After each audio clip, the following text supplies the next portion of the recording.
आज की इस वीडियो में हम करने वाले हैं द मिड पॉइंट थ्योरम। हम थ्योरम को भी समझेंगे और उसके प्रूफ को भी करेंगे। इस थ्योरम को समझने के बाद आप क्वेश्चंस इजीली कर पाओगे। एंड प्रूफ हम इसलिए कर रहे हैं क्योंकि वही टेक्निक्स जो इस प्रूफ में यूज़ होनी है उसी के जैसे ही टेक्निक्स हम क्वेश्चंस में भी यूज़ करते हैं। सो इट्स ऑलवेज़ गुड कि हमें थ्योरम का प्रूफ पता हो।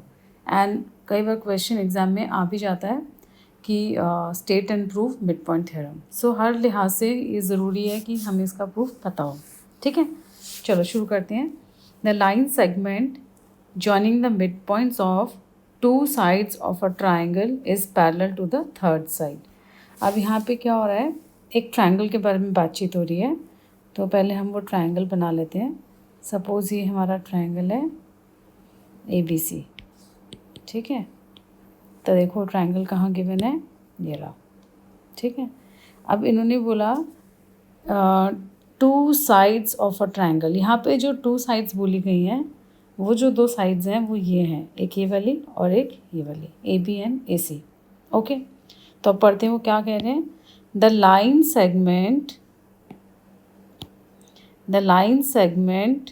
जॉइनिंग द, अभी बड़ी इंपॉर्टेंट बात आ रही है, mid points of two sides. किसके मिड पॉइंट्स, ये AB और AC के। तो हमने मिड पॉइंट मार्क कर लिया। सपोज़ ये इसका मिड पॉइंट है AB का और ये AC का मिड पॉइंट है, और हमने इनका नाम रखा E एंड F।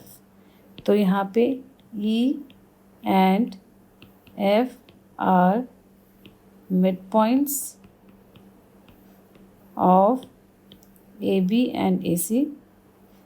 जब भी आप ऐसे लिखोगे रिस्पेक्टिवली वर्ड लिखना है। इससे क्या होता है, रिस्पेक्टिवली लिखने से ऑर्डर मेंटेन होता है। यानी कि हम बहुत इस रिस्पेक्टिवली वर्ड के लिखने से ही हम ये बोल सकते हैं ये जो E है वो AB का मिड पॉइंट है और जो F है वो AC का मिड पॉइंट है, सेम ऑर्डर में। ओके, इसलिए इसको लिखना ज़रूरी है। और अब हमने इन दोनों को ज्वाइन कर दिया, ये एक लाइन आ गई। ओके, अब हमें शो करना है कि ये जो लाइन आई है, ये जो लाइन सेगमेंट है, ये क्या है, पैरेलल है किसके, थर्ड साइड के। ये देखो ये रही थर्ड साइड। तो वो थर्ड साइड क्या है, ये वाली, ये हमारी है थर्ड साइड। और हमें शो करना है कि EF is parallel to BC। So हमारे पास क्या आ गया, टू शो, ये जो था ये क्या था, गिवन था। ओके, अब हमें शो करना है EF is parallel to BC। करना तो इतना ही है, बट हम इसके अलावा ये भी दिखाएंगे EF is also equal to half of BC। वो इसी में इंक्लूड हो जाएगा। ठीक है, चलो अब शुरू करते हैं हम करना। तो हम अपनी फिगर ड्रॉ करते हैं। अभी हमने एक समझा था फिगर को। ये एक ट्रायंगल दिया हुआ है हमें ABC। इसके दो मिड पॉइंट हैं E ऑफ F, इनको ज्वाइन कर दिया। ठीक है, अब हम क्या करेंगे, अब हम करेंगे कंस्ट्रक्शन। मतलब draw CD parallel to AB। तो हम यहाँ पे एक लाइन ड्रॉ करेंगे ऐसे, ये और ये दोनों लाइंस पैरेलल है। ठीक है, और हम इसको ज्वाइन कर देते हैं। ये जो पॉइंट आया ये हो गया D। तो CD is parallel to AB, ये ऑलरेडी हमें बाय कंस्ट्रक्शन पता है। ठीक है, अब हम क्या करेंगे, अब हम इस ट्रायंगल को और इस ट्रायंगल को कॉन्ग्रुएंट प्रूव करेंगे। क्योंकि अगर ये दोनों ट्रायंगल्स कॉन्ग्रुएंट प्रूव हो गए तो उससे हमें हमारा रिज़ल्ट मिल जाएगा EF is parallel to BC। देखते हैं कैसे। ओके, चलो अब देखो इन दोनों ट्रायंगल्स के अंदर क्या क्या हमारे पास इंफॉर्मेशन है। हमें पता है F is the mid point of AC। ठीक है, F is the mid point of AC। इससे क्या रिज़ल्ट आया, AF is equal to FC। ठीक है, ये आ गया। और हमारे पास, अगर आप ऐसे इमेजिन करो कि ये जो लाइन है और ये जो लाइन है ये दोनों पैरेलल लाइंस हैं और ये एक ट्रांसवर्सल है। तो उसके हिसाब से ये जो एंगल है और ये जो एंगल है ये ऑल्टरनेट इंटीरियर एंगल्स हो जाएंगे। इनका नाम रख देते हैं एंगल 1 एंड एंगल 2। तो हम बोल सकते हैं angle 1 is equal to angle 2। ठीक है, तो हम लिख देते हैं A B is parallel to C D. हम लिख देते हैं angle 1 is equal to angle 2, bracket में रीज़न लिख दिया। A B is parallel to C D and transversal का नाम क्या है इस केस में, A C is the transversal.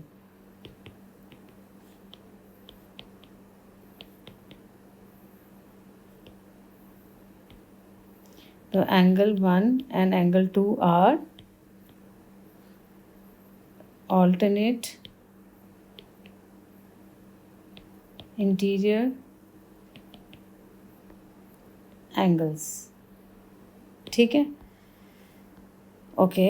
यहाँ पे हम हेडिंग पे डाल देते हैं इन ट्रायंगल। हम कौन से दो ट्रायंगल की बात कर रहे हैं, A E F and triangle C D F.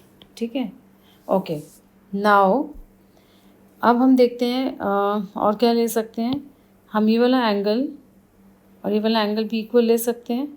इसको नाम रख देते हैं 3 एंड 4। और ये तो वर्टिकली ऑपोजिट एंगल्स हैं, तो हम लिख सकते हैं angle 3 is equal to angle 4 vertically opposite angles. Okay, so इससे हमारे पास क्या रिजल्ट आ गया, ट्रायंगल्स कॉन्ग्रुएंट हो गए। देखो by A S A. Okay, तो हम बोलेंगे triangle A E F is congruent to triangle C D F by A S A rule. Okay, इससे हमें क्या बेनिफिट हुआ, देखो इससे क्या हुआ, जो ये ए ई है वो सी डी के इक्वल हो गया by C P C T. मैं यहाँ पे आपको एक्सप्लेन कर देती हूँ, फिर से फिगर ड्रॉ कर लेते हैं।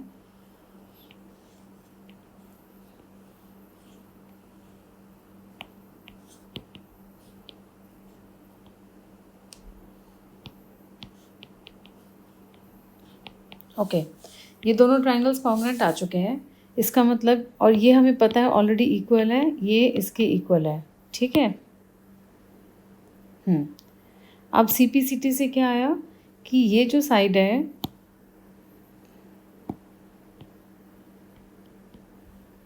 ये इसके इक्वल हो गई।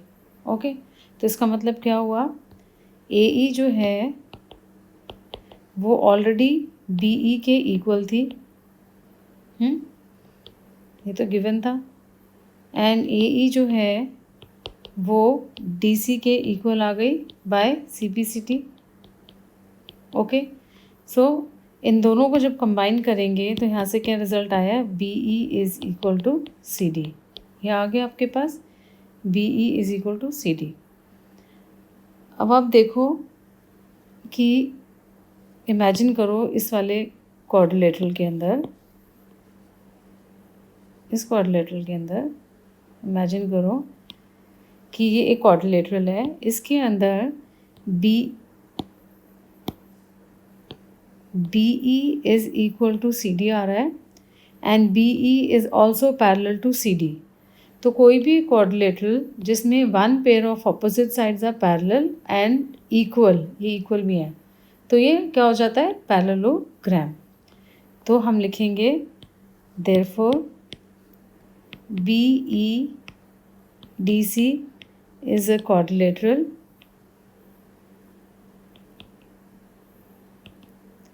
in which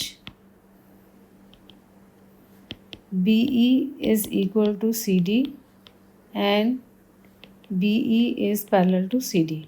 Okay, so this implies BE DC is a parallelogram. ये आ गया रिजल्ट। अब हमें पता चल गया ये एक पैरेललोग्राम बन गया है। कौन सा, ये वाला एक पैरेललोग्राम बन गया है। अब अगर ये पैरेललोग्राम है इसका मतलब ये हो गया B C is equal to E D, ये मतलब हुआ। और अगर B C is and B C is also parallel to E D. अगर बी सी ई डी के पैरेलल है तो बी सी जो है ई एफ के भी पैरेलल होगा, राइट। सो दिस इम्प्लाइज, इससे क्या रिजल्ट आया है हमारे पास, B C is parallel to E D, this implies B C is parallel to E F. Okay, ये प्रूव हो गया। ये तो हमारी मिड पॉइंट थ्योरम प्रूव होगी। अब हम इसमें से एक छोटा सा रिजल्ट और प्रूव करना चाहते हैं। वो कौन सा है? वो है ये वाला, E F is equal to half B C. तो ये कैसे आएगा? अब देखो, by C P C T हमारे पास ये भी एक रिज़ल्ट है कि ई एफ जो है is equal to F D, ये भी पता है हमें। सो हम लिखेंगे E F is equal to F D. अब देखो ई एफ जो है, इससे क्या हुआ, F is the mid point, इससे हमारे पास क्या आ गया, F is the mid point of E D. ये तो हमारे पास आ गया by C P C T. So this implies F is the mid point of E D. इसका मतलब ये हो गया E F is equal to half of E D. ठीक है, अब देखो हमारे पास रिजल्ट आया E F is equal to half of E D, but E D किसके इक्वल है? E D is equal to B C, क्योंकि एक पैरेललोग्राम है। So this implies E F is equal to half of B C. So हमारे पास result आ गया। Also यहाँ लिख देते हैं E D is equal to B C, opposite sides of a parallelogram. So combining these two we get EF is equal to half of BC. So hence proved. So अब हम एक बारी quickly recap कर लेते हैं हमने क्या सीखा है इस थ्योरम के अंदर, कि अगर कोई एक ट्रायंगल गिवन हो और उसमें मिड पॉइंट्स को ज्वाइन करने से एक लाइन जो आ रही है, वो लाइन, इस लाइन का नाम रख देते हैं A B C D E F. Okay, E and F are mid points, ये गिवन हो of A B and A C, ठीक है, रिस्पेक्टिवली। तो रिज़ल्ट क्या होगा? E F is parallel to B C and E F is equal to half of B C. ये बहुत important result है, आपको ये याद रखना है, because we are going to use lot of it. हम इसको बहुत ज़्यादा यूज़ करने वाले हैं एक्सरसाइज के सॉल्यूशंस में। ठीक है, ये इसका रिज़ल्ट है और ये पूरा इसका प्रूफ था। कोई भी स्टेप जो आपको क्लियर नहीं है, feel free to ask. Okay.